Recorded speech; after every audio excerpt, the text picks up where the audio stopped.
Greetings, pinball enthusiasts. As you can see, I have a Revenge for Mars over here.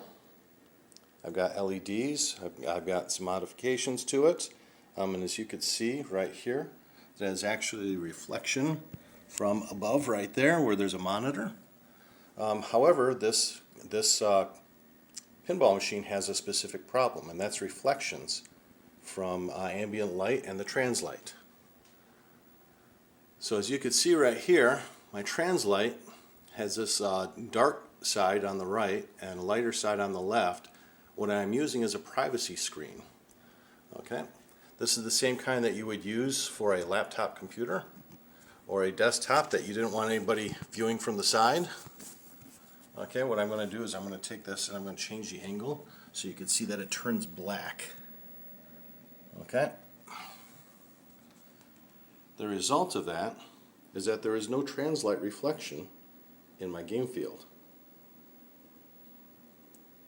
Alright, now that I have these, they're about $50 for two of them on Amazon. I'm actually going to cut out a few extra sections and put them over some of my displays on some of my other pinball machines.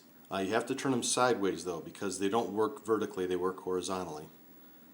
That's why I wish that they made one that was wide enough to cover the screen in one shot. I'm going to have to do a second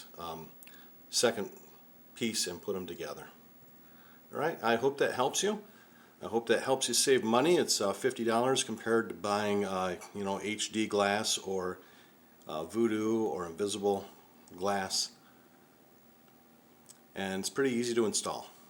Thank you.